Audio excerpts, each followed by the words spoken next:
Good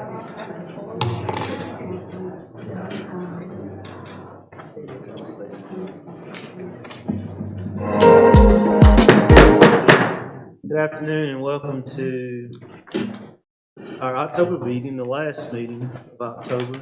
We appreciate those of you being in our audience tonight and those of you watching us on Electric City Television. The invocation tonight will be given by Councilmember John Roberts, and respects class will be led by myself. Everybody, please rise. Dear Heavenly Father, we come to you tonight to ask your blessings on the city, its employees, and leaders. Tonight, as we discuss the business needs of our city, I ask for your guidance. The decisions we make tonight, they would be beneficial for the greater good of all of our citizens and our community. Also, Lord, with so much turmoil in our nation, I ask for your ever-guiding hand to touch us with the gift of peace and unity, and help us to break the barriers that divide us so we can stand together as one great nation. As always, we ask you to continue to bless our military, police, firefighters, first responders as they place their lives in harm's way to protect each and every one of us. In your name we do pray. Amen. Amen. I pledge allegiance to the flag of the United States of America and to the republic for which it stands, one nation, under God, indivisible, with liberty and justice for all.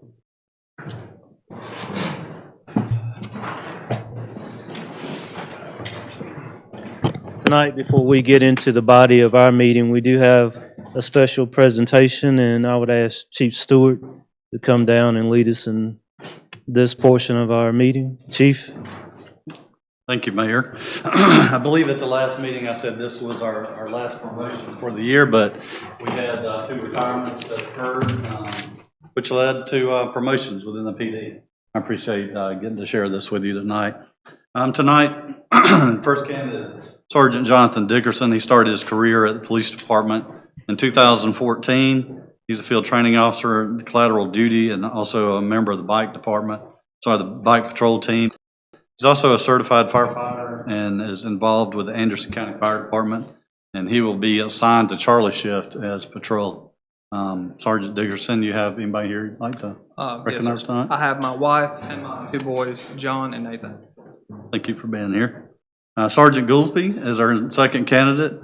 Served 7 years in the United States Marine Corps Reserves. Began his law enforcement career in 2003, starting with the Anderson County Detention Center, where he obtained the rank of sergeant at the county. Sergeant Goolsby has been employed with the APD since 2006. Also, Sergeant Goolsby will serve as the shift supervisor on detention team number 4. And Sergeant Goolsby, do you have somebody lead? Don Havens, who also is employed with the. Thank you for being here. Badge for Sergeant Dickerson.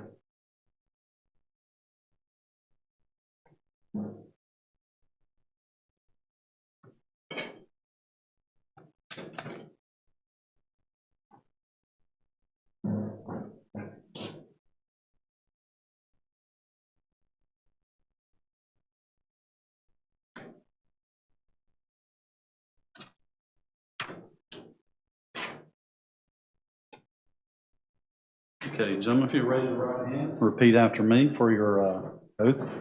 I, Jonathan Dickerson. Jamie Goolsby.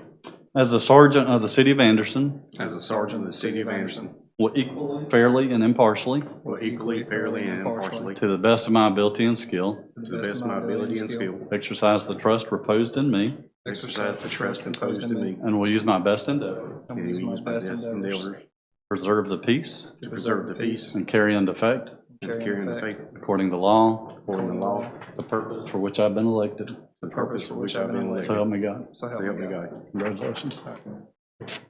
Thanks, sir.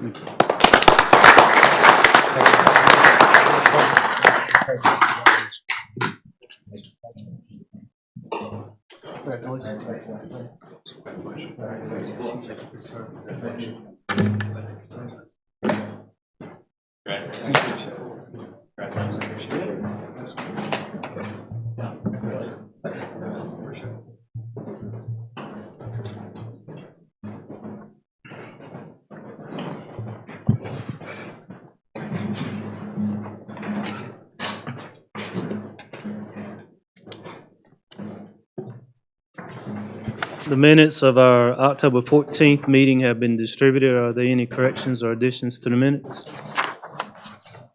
Not hearing any, do I have a motion to approve? So moved. First by Mr. Jeff Roberts, second by Councilman Matt Harper. Further discussion? All those in favor say aye. Opposed? The minutes of October 14th pass unanimously. We don't have any old business, and we have 5 items of new business. And the first item of new business is request consideration of a referral to the Planning Commission, a petition to amend the Plan Development District, a PDD document for Mystic Vineyard subdivision located off Reed Road. Mr. McEwen. Thank you, Mayor and Council. This is a subdivision that continues to grow and be built out. I rode through there today. I think they have about 16 lots worth of development left, and they're actively being marketed. Maurice McKenzie, our Planning Development Director, will present the request to you, and then this is a referral to the Planning Commission. Mr. McKenzie? Yes. Correct. As Mr. McEwen mentioned, this is a referral to the Planning Commission, so this begins the public process, and this will come back to you at your November 18th meeting for consideration. But the referral is to take it to the Planning Commission, who will consider this request at their November 5th meeting. But the application is in reference to a request that we received to amend the Plan Development District document for Mystic Vineyard subdivision in order to allow accessory buildings in the backyard. As you're all aware, a PDD document, it's really considered to be the zoning for a particular piece of property. In this case, it's a zoning specific to Mystic Vineyard subdivision. So any changes to a PDD document must go through the public process, very similar to that of a rezoning. And I know all of you are familiar with Mystic Vineyard's PDD document. We've worked with them with various things over the years, but this PDD document governs typical things such as lot sizes and setbacks. In this particular case, they also govern house materials, fencing, accessory buildings, various things like that. But recently, the Homeowners Association, they did approve a resident's request to build an accessory building, which began construction. But the PDD document states that detached and accessory buildings are not permitted in the Mystic Vineyard subdivision. So the request is to revise the language to allow residents in the subdivision to have accessory buildings per the city's zoning ordinance. And in many of our subdivisions and PDD documents, it does refer to the zoning ordinance, but they would like for it to reflect something in that manner. The specific language to be included in this document is still being drafted right now. Also, when it goes to Planning Commission on November 5th, we'd like to get input from the residents of the neighborhood to determine exactly what they want to have in that document. So we do recommend referral to the Planning Commission. Again, they will hear this on November 5th. It'll come back to you at your November 18th meeting. Thank you, sir. Questions, comments? Mayor, the applicant and the subdivision both reside within my district. I appreciate Mr. McKenzie kind of calling me last week, giving me a quick little update. So with that, I'd like to make the motion to refer this to the Planning Commission. First by Mr. Newton, second by the Mayor Pro Tem. All those in favor say aye. Opposed? That passes unanimously. Thank you. Our second item of new business is request consideration of accommodations tax, ATAX, advisory committee recommendations. Ms. McEwen. Each year, we look at this, and the ATAX committee makes recommendations on a pot of money that we have to allocate for tourism related expenses.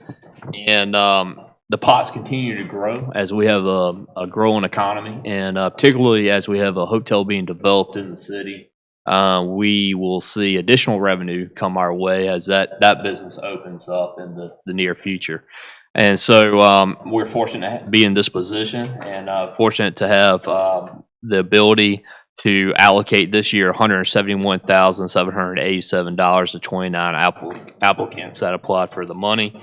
And Ms. Kimberly Spears, our Economic Development Director, will present the details of this item. Ms. Spears? Thank you. Based on the criteria, especially the ability to generate tourism, the ATAX committee recommends the distribution of $171,787.10 to 29 projects. I want to make a note that the application was put online this year, which allowed for a lot more accessibility for the user as well as the committee to evaluate. I also would like to recommend, the staff recommends that we go through with this for the committee, and we want to thank the committee for their time, innovation, and genuine interest in allocating these dollars. The committee was composed of Dwayne Bowes, Cindy Suttles, John Doolittle, Shelton Pace, Vicki Culler, Summer Fredette, and Reggie Hawthorne. Good, I know that the amounts, the event dates, amount requested, the recommendations are in our packet. Are there any questions or comments? And Mayor, I just have a few more comments. Go right ahead. To talk a little bit about the formula and the amount we receive. So we receive a total amount, and then out of that amount, the first $25,000 goes to the general fund per the state funding formula. And then 5% of the balance, additional 5% of the balance goes to the general fund. And then 30% has to go to advertising and promotion to a Convention and Visitors Bureau. So 70,730 is allocated per state law to our designated CVB is Visit Anderson. And so with the 70,730, 84, and then their request for additional for marketing and advertising as you subtract all those amounts out, you get the cities to the general fund, 70,000 to your CVB, and then you get the net amount that these applicants can put in for. So I backtrack a little bit on that. So it's a net amount of 171 that the applicants can put in for requesting funds. Since the CVB does already receive 70,730, going back several years, our agreement with the CVB was that they would receive at least 50,000. And for many years, we received right at 50,000, and it took us a while to get over 50,000. Now it's up to 70,000 is the 30% of the fund, and so they've requested actually additional 25,000 on each category of marketing and advertising, which is a total of 50,000 there. The committee recommended 15,000 out of each of those categories, so it'd be 30,000. So if you take that plus the 70,000 that they're receiving, that's 100,000 that the CVB would be receiving from the city. What my recommendation is, and I've spoke briefly with the mayor about this, is that what we've been very successful with the CVB and their partnership has been great. They absolutely do a great job marketing the greater Anderson County and also the city of Anderson. But being a little bit more specific in some of the funding, if we're going to go above and beyond the 70,000 to 30% that we're allocating to them. And so I'm requesting that we discuss a little bit more in depth about the additional 30,000 on top of the 70,000 that they put in for. So the additional recommendation here of the 30,000 from the committee, and maybe reserve that to more specific items and marketing the city of Anderson instead of more generic to their fund. And so and I agree with that. I mean, and the other thing I want to just make a point is that the agency that we choose just has to be used, the collection is used to advertise the promotion of tourism. So, and we've always, since the CBB was birthed, I mean, we've chosen the CBB to give that that portion of that 30% funding to the CBB. And I agree with David, they do a great job. I just want to make sure that with the city and what they're promoting, that we're all on the same page in regards to how we use that money going forward. My question would be, I guess in the perfect world, we get a hotel up and running in 2022? 2022. So that money would be reflected in the 2023? 2021. Yep. So, but we would receive the money in 2022. Okay. Right. So Was there any organizations that had applied this year that did not get funded? No, sir. So everybody who applied for ATAC got funded? Yes. I noticed that in a couple of areas like Main Street and program, we gave them more than they requested. Like 10,000, President Kim gave them 12,500. 5, and gave them 7,500. Was any special reason for that? Are you talking about the Main Street program? The committee felt like they would like to have some funds that were designated to a couple of the other events versus just the marketing on Facebook.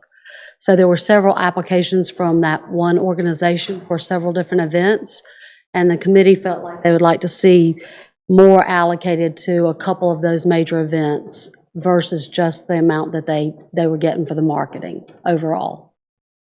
So that was their recommendation. Any other questions?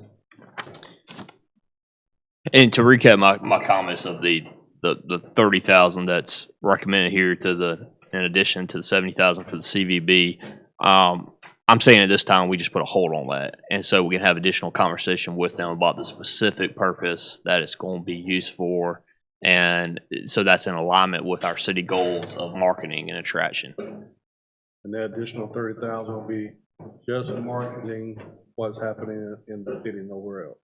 And that's the additional conversations I want to have with them about, and instead of just I kind of, That'll come back before us, though, right? yes, sir. I was kind of, when David talked to me about this, I was kind of equating it to our ask on how money is spent at the Civic Center, the ball fields, and making sure that, I mean, we program recreation there just to make sure that our allotment of that money goes toward the maintenance of ball fields and so forth. So I think it's no more simple than that, just making sure that that money is aligning with our tourism of the city. Because that pot will grow bigger, So we're voting on everything but those two, at 30,000? except the 30,000. Mr. Mayor, Yep. so, Mr. McEwen, did I understand correctly that since the inception of the ATAX, the CVB has been chosen as our 30% of the budget that we award to CVB, but it's not necessarily,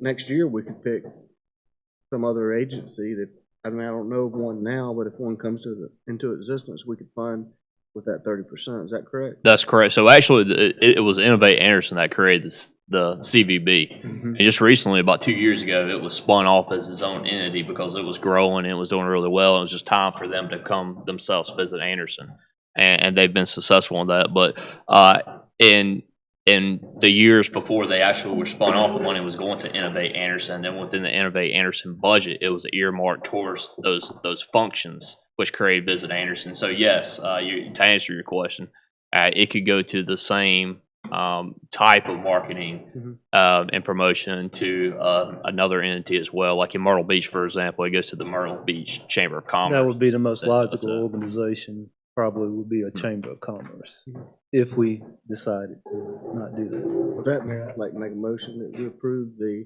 ATAX recommendations with the exception of the $30,000 and give Mr. McEwen permission to negotiate that and come back on our behalf, and appreciate all the members of the committee because it would be very much fun picking winners and losers. There you go.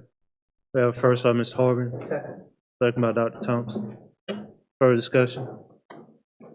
All those in favor say aye. Opposed? That passes unanimously. Thank you, Ms. Spears. Our third item is request consideration of a contract for the Oak Drive Stormwater Infrastructure Improvement Project. Mr. McEwen. Okay, finally to the construction part of this. We like to see these projects move forward, and so this is certainly a project that we've been working on for some time, and we briefed you guys about in our stormwater work session.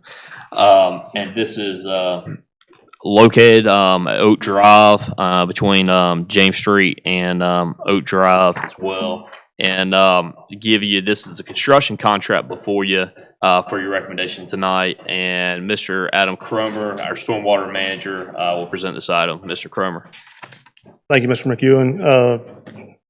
Like you said, this was presented at the council workshop back in July.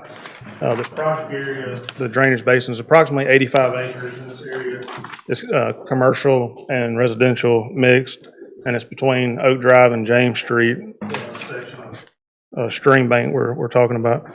This is the continuation of the pipe drainage system that replaced along Hunter Drive several years ago, and this project involves the replacement of 550 linear feet of 60-inch corrugated metal pipe that has created multiple sinkholes on several properties. Roughly 40% of this project will be dig and replace, and the other 60 will be pipelining due to the close proximity between the pipe system and Lindley Park Rehabilitation Center. We received 5 bids. 3 of those were local and 2 were out of state. During the bidding process, we kind of called it too late. We were made aware of a discrepancy in the pipe size along the portion of the project that's going to be slip lined at Lindley Park Rehab. The initial quantity of grout between the old and new pipes, the part we're slip lining, was bid out at 127 cubic yards, but we're expecting that final amount is going to be in the range of between 230 to 250 cubic yards, and we're asking for your consideration of a contract with the low bidder J&M Construction in an amount not to exceed $238,685. Just to give you some additional perspective on this, our engineering actual cost is $22,500. Our construction budget was $322,200. And so with the $238,685 recommended for you, we're under budget by $83,517. Mr. Stewart?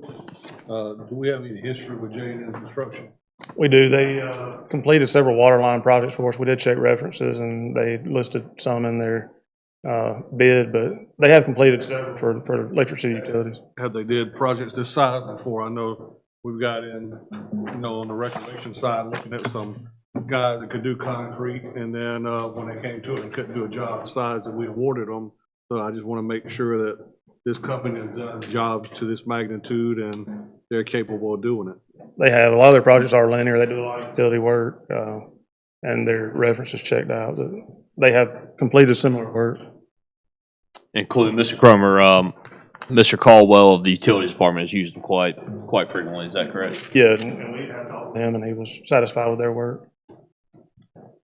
Do we have a preferred list of contractors in this area like we do in other We don't. areas? We don't? Same bidders. Same bidders? Depending on the type of project, this had a lot of slip lining in it, so we had some out-of-state vendors for that. Your 3 lowest are the ones that we see most commonly, Most Moorhead, common. Earth Materials. We see them a lot. Mr. Roberts, Jeff Roberts? Adam, we're providing oversight as well as Ridgewater. Is that correct? That's right.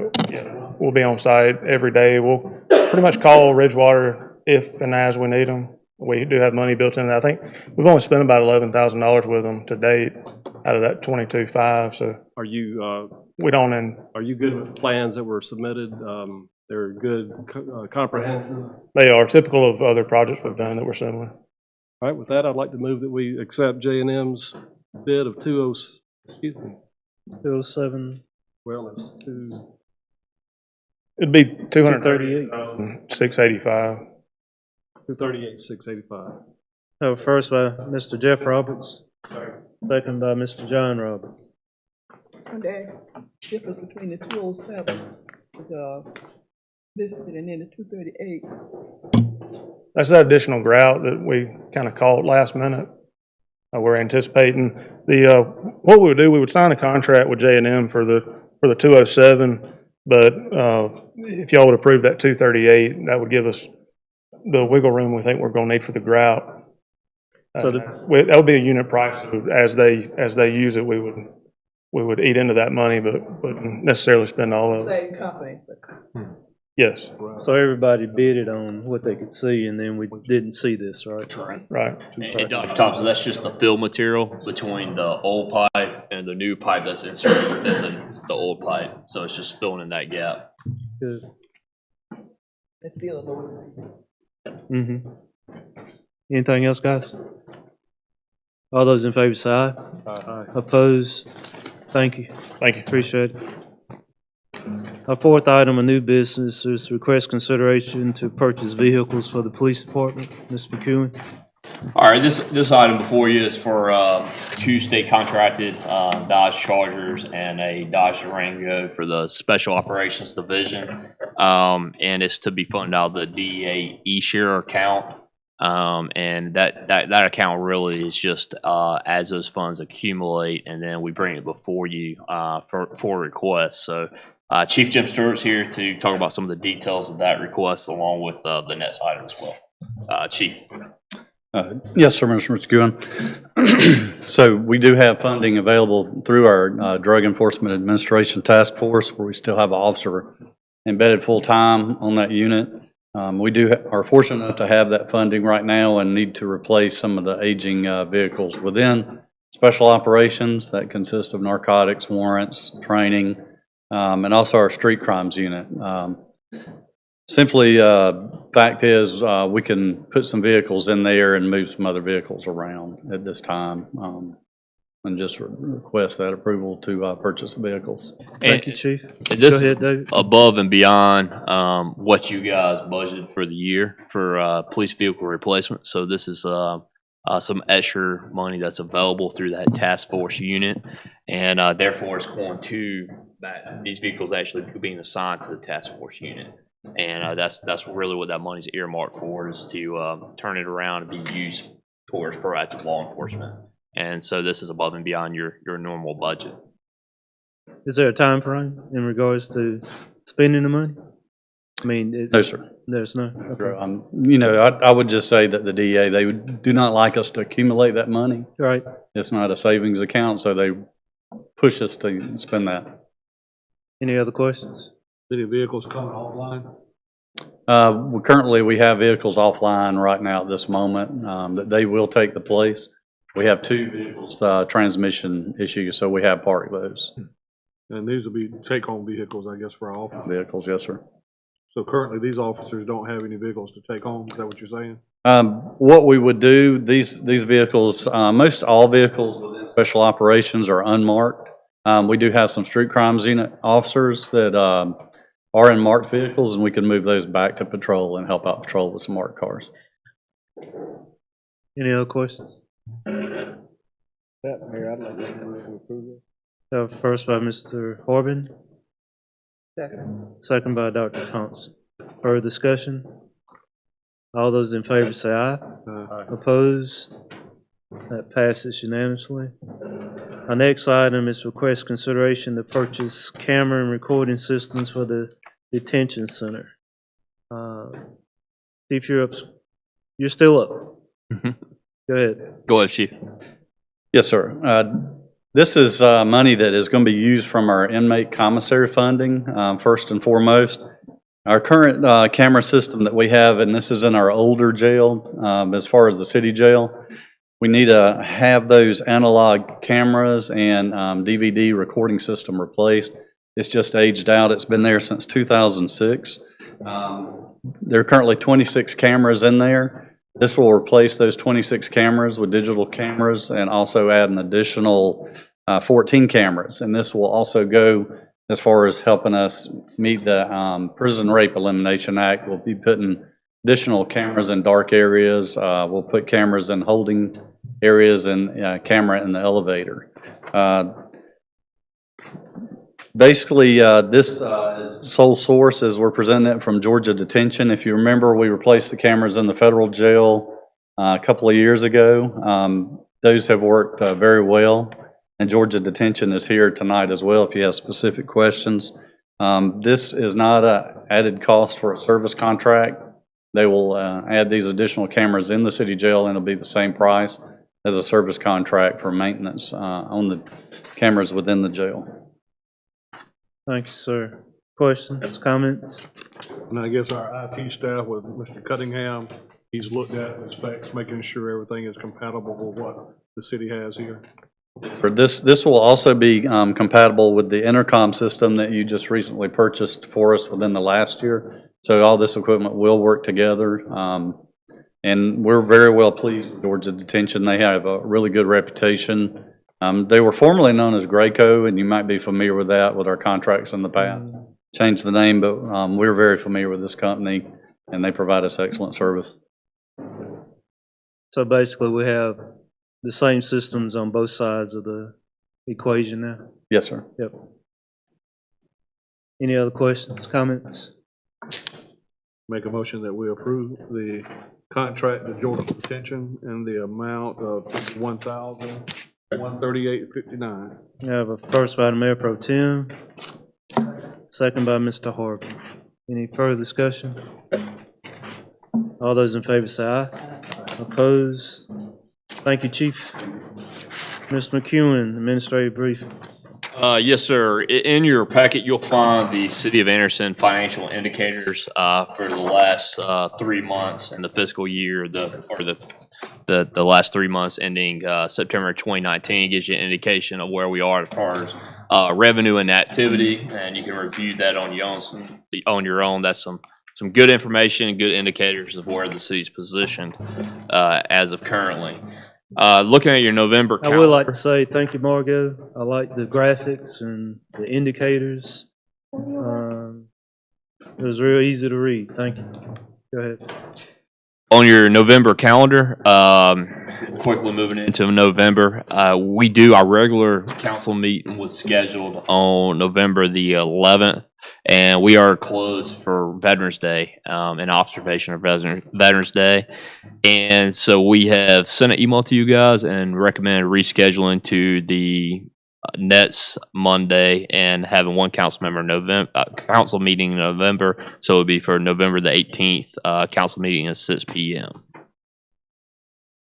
Thank you, sir. It's hard to believe that it's almost the end of the year.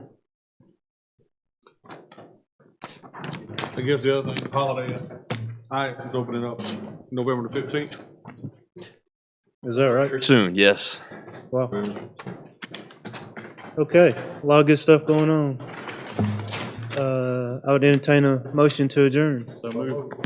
First by Mr. Newton, second by the Mayor Pro Tem. All those in favor say aye. Opposed? We stand adjourned. All right, but.